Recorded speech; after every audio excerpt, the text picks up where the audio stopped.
Hiya everyone. So my not so punchy title is a systematic review of the similarities and differences in aetiology and psychopathology of BDD and eating disorders. Can both be classed as body image disorders. Basically what that means is how similar and how different are eating disorders and BDD, and is there a new way we can categorise them that makes a bit more sense? So we were asked to reflect, weren't we, on where our topic was 10 years ago. And I think what's quite interesting is with this systematic review, all of the included studies weren't actually published. So I think that shows just how far we have come in the last decade. Also in 2013 was when I first got diagnosed with BDD. So I like to think I bring that to my work and that it informs the way I do my research and as well, hopefully, enhances it a little bit. So, I recognise quite a lot of you in here, so I'm not going to go through all the details about who I am, but final year PhD student, worked with the Body Dysmorphic Disorder Foundation for a few years, really in the market of prevention. That's probably like my most specialist research area. And for my PhD, I really wanted to look into how we could better implement prevention strategies in schools. But before I did, I wanted to look more at this categorisation of BDD and eating disorders. So today I'm talking to you about just a small study I did as part of my wider PhD. I'm going to give you a little bit of background, talk about some methods, share some results, but just the headlines really. It's too much to talk about in 15 minutes. And then just have a bit of a discussion and open reflection time with you all. So, not going to preach to the choir. I think you all know what body dysmorphic disorder is by now.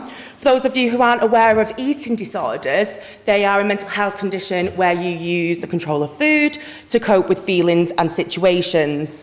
Major symptom is a distorted body image, as we heard earlier this morning. So I think although both BDD and eating disorders share this common trait of body image disturbance, and there's a lot of overlap between symptoms as well, the way that treatment's provided, I'm talking specifically here in the UK, is quite different. So although both use what we call a nice stepped care model, and both receive some format of CBT as a first-line treatment, the way that that care is delivered is, for BDD, part of general mental health service provision. So both for children and young people, if you get referred to IAPT or talking therapist service, you'll be there with people who have a range of other mental health conditions, apart from, of course, if you're referred to the specialist commissioned service. For eating disorders, though, it's quite different, and they're specially commissioned separately. So for children and young people, there's specific community-based eating disorder services where these formats of CBT are delivered, as well as additional treatments if patients don't respond to them. I think what's interesting as well is when we look at the prevention landscape for both of these disorders. So, in a twist that shocked no one, the prevention landscape for BDD is very, very scarce. However, for eating disorders, it is a lot better. And for some cognitive dissonance-based interventions, like the Body Project, for example, there's over 20 years of evidence behind this intervention. And what baffled me is, studying that evidence base, I could only find one study that included a BDD-related outcome measure. So that just got me scratching my head a little bit. And it made me think about the way we classify these two disorders. I'm sure you're all aware with the way that the DSM-5 categorises disorders today, but both disorders actually have had quite an interesting history with the DSM-5. If we look at BDD first, that's had probably the most convoluted journey. Like, remember when it was somatoform disorder? Like, how vintage? And like when there was the delusional, non-delusional hypochondriosis, like, so random. With eating disorders, it's slightly different, isn't it? And there was this separation of eating disorders as we know them today, like anorexia, bulimia, and binge eating disorder, and then these disorders usually first diagnosed in infancy, childhood, or adolescence. So I would conceptualise these disorders as those that don't necessarily have a motivation of body image disturbance behind them. So your things like peak or rumination disorder, ARFID, where there's more of that sensory difficulty. So, what if, instead of having them so separately categorised and having these separate treatment provisions for both of them, there's this new category called body image disorder, and there's been people calling for this in the research, and I find this really interesting. So some researchers out there are saying, well, why don't we take the disorders with that body image motivation behind it, so your anorexia, bulimia, binge eating, you've got your BDD, you've got your muscle dysmorphia as well, and put them together.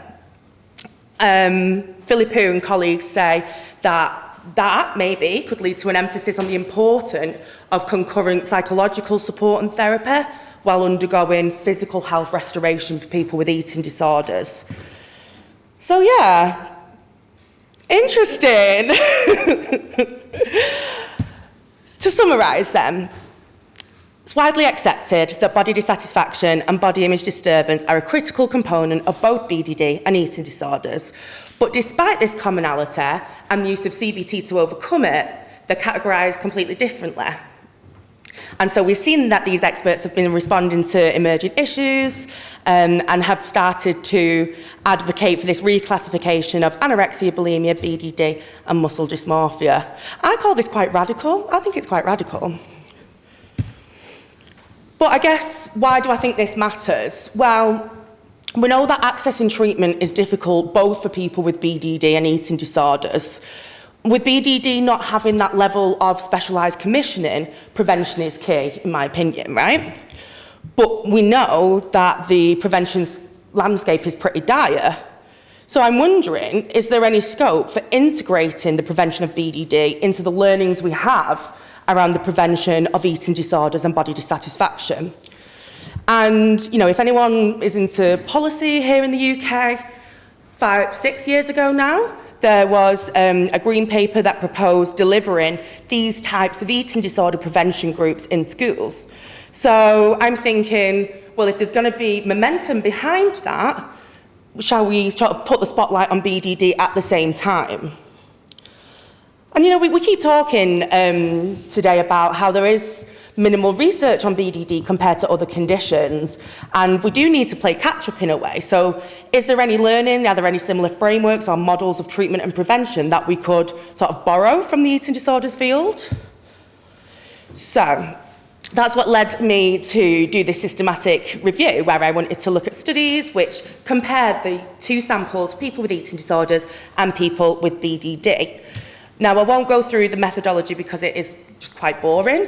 But I guess the most important thing is I was looking at epidemiological studies. I looked at a handful of databases. Oh, the quality appraisal was all right. And those research terms, absolutely open to giving more details if people are that way inclined.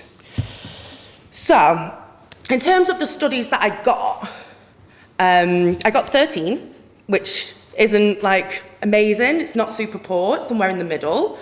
They were all cross-sectional designs and surveys with the main aim of comparing psychosocial features across the disorders. 5 of them used things like EEG and fMRI, like we were shown this morning. So across all the studies, we had a total of 621 participants with an ED and 575 with BDD. Ethnicity, again, a shock that twists no one.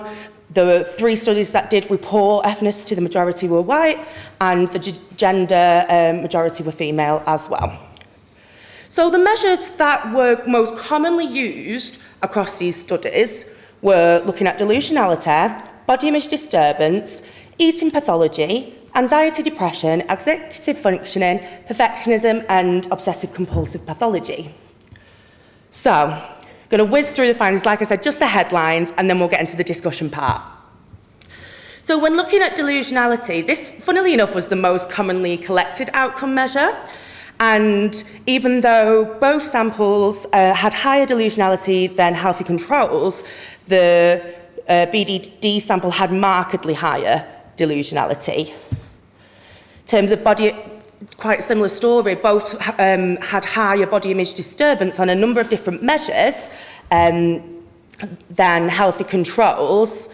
I guess what's interesting is looking at the BDD white box, the ED sample had a higher like obsessive-compulsive presentation of body image disturbance, whereas BDD had higher levels of dysmorphic appearance concern and preoccupation. Eating pathology was higher in the ED sample, but that's not really shocking. Both were higher than healthy controls. BDD had higher anxiety slightly than eating disorder samples, and BDD had higher depression as well. A couple of random outcome measures used, looking at things like fear of self, perfectionism, self-esteem, and executive functioning. Executive functioning was quite similar across both groups, slightly higher perfectionism in eating disorder sample, and fear of self kind of similar as well. Quality of life, sorry, not perfectionism, that was obsessive-compulsive pathology, the third one. This one's perfectionism. Significantly greater in both groups, but there was a couple where they differed. So organisation, funnily enough, was different, and higher doubts about actions in the eating disorder group as well. So, again, another twist that shocked no one. Both groups reported poorer body image and quality of life than the controls, but the BDD group reported a more damaging impact of the body image on quality of life than other groups. I'm not even going to attempt to explain these studies with the experts that I've got in the room, but I guess the highlight is that abnormal visual processing is in both groups. I'm so overwhelmed. And I guess this was interesting on the back of the conversation we were having this morning about the areas of appearance concern. So both eating disorder groups in this study, so anorexia and bulimia, they didn't differ statistically, thank you, in their dissatisfaction with physical characteristics. So I guess we can assume from that eating disorders are quite similar. But participants with anorexia reported greater dissatisfaction with everything rather than controls. BDD group did report more facial dissatisfaction than the other groups, and participants with BDD also reported more dissatisfaction with the lower torso and muscle tone, so that alludes to your muscle dysmorphia area. Again, not going to even attempt to describe that with people in the room over there.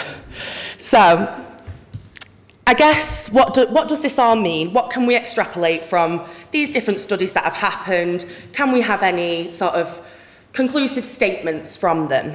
Well, obviously, with a pinch of salt, as you have to do with a systematic review, with various limitations in the outcome measures used.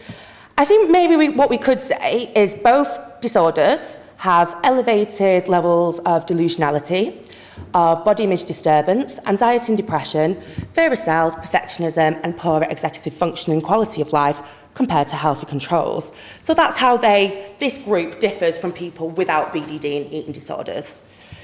They have similar levels of body image disturbance, fear of self, and executive functioning. The BDD group has slightly higher levels of delusionality, anxiety, and depression, and the ED group has slightly higher levels of eating pathology, obsessive-compulsive pathology, and perfectionism. Both groups have these indicators of abnormal visual processing, and both groups display poorer quality of life. So, in terms of the strengths, this is quite consistent in what other research has been saying. I guess, it makes us think about whether we should be tackling traits with a transdiagnostic approach to CBT, but obviously there's that pinch of salt that I mentioned before, the heterogeneous outcome measures, small sample sizes, and it was difficult to compare groups in a lot of those studies. I think it's really interesting as well looking at this main difference of preoccupation and area of appearance concern. If that is the only difference, does a spectrum type classification make more sense maybe? I don't know. Maybe this work might support that notion of a new classification. But yeah, I think maybe what we can learn from this is how we inform future prevention strategies. And I guess from a personal perspective, I definitely have felt like treatment for an eating disorder doesn't consider body image enough. And I feel like BDD treatment doesn't consider food or eating enough. So if we were to have some sort of treatment provision for this spectrum, you know, never had a dream come true, but could there be some sort of integrated treatment for both of those disorders in one place here in the UK? I don't know. But yeah, more on this story as it unfolds, I guess. And visit my website if you want to get involved with my PhD. Thank you.